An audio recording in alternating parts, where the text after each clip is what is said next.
Hi everyone, I'm Zach, and I'm an artist and writer based in London, where I also teach at Goldsmiths College.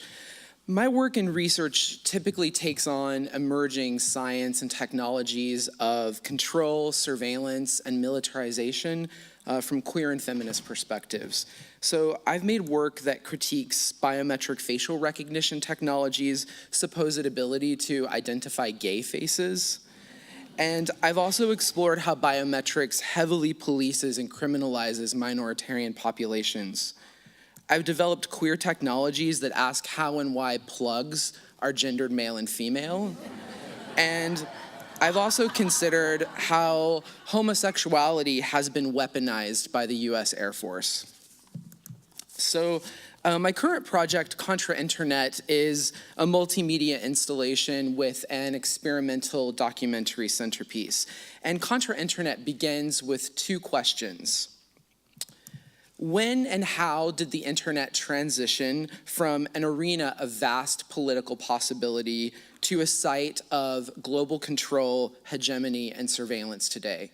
And secondly, why is it so difficult to imagine an alternative to the internet today? So with these questions in mind, a goal of Contra-Internet is to denaturalize our relationship to the internet and also imagine as well as document political horizons that go beyond it. So currently, Contra-Internet works include social media screen grabs that function as political propositions, which are then displayed as posters and banners. There are performance videos that take place within the space of the laptop, such as this one that performs utopian plagiarism with feminist theory set to La Tigre song, Get Off the Internet. Where are my friends? I'll meet you in the street. Destroy the right wing. So far, I have been commissioned by institutions like Rhizome, eFlux, Whitechapel Gallery, the IMA Brisbane, and Disc Magazine to create small studies or minor aspects of this project. But now with Creative Capital support, I plan to complete Contra-Internet as a large-scale installation that will ideally travel as a solo exhibition. So this fall, I will embark on making the documentary video centerpiece of Contra-Internet, which I plan to shoot in multiple locations around the world, such as Hong Kong, Madrid, Istanbul, Cairo, and Detroit. And as I prepare for this, I'd like to lay out some of the major focus points of this video. So first, can we have the next slide? There, okay. So first, can the internet actually be killed?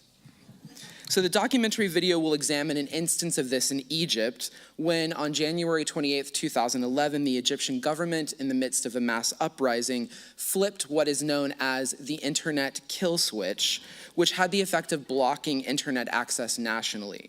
So the site of such a killing could be the building that you're currently looking at, which houses Egypt's fiber optic connection points to other countries. And a second vector of inquiry here is disappearing the internet. So consider in 2015 at the World Economic Forum when Google chairman Eric Schmidt makes a prophecy.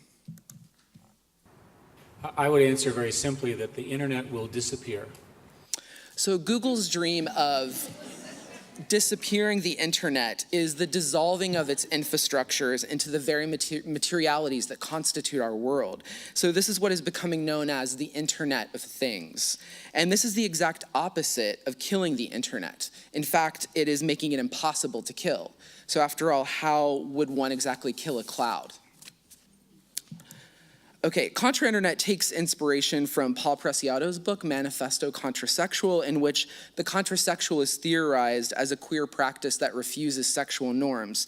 And Preciado explains that contrasexuality must be practiced through dildo tectonics, as the dildo, according to Preciado, undoes any assumptions about the body as a totalized heterosexual unit.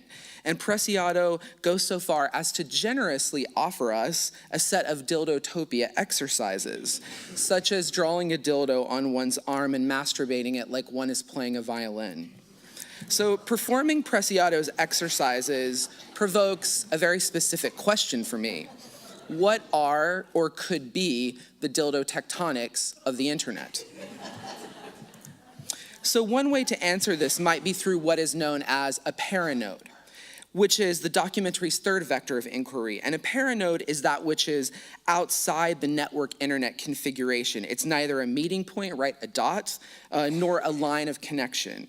It's the negative space pointed out in this network diagram. And if we look closely at this paranode, we might find ourselves here at the 2014 Hong Kong pro-democracy demonstrations, in which protesters utilized an alternative networking platform that bypassed standard internet infrastructure due to concerns that the Chinese government might surveil or shut down the internet.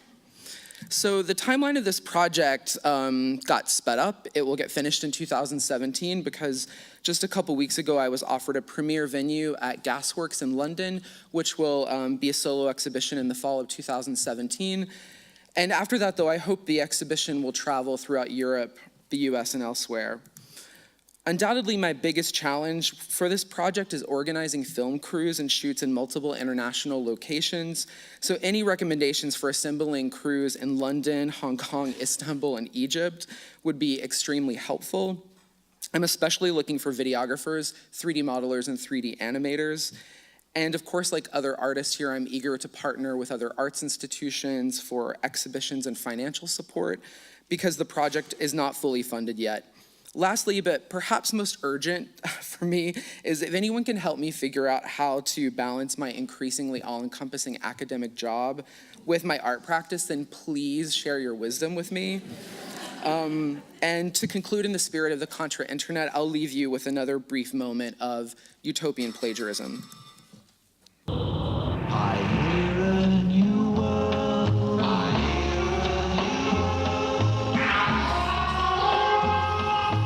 Calling me.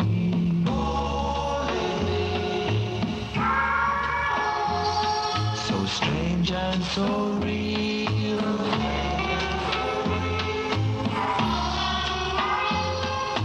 Haunting me.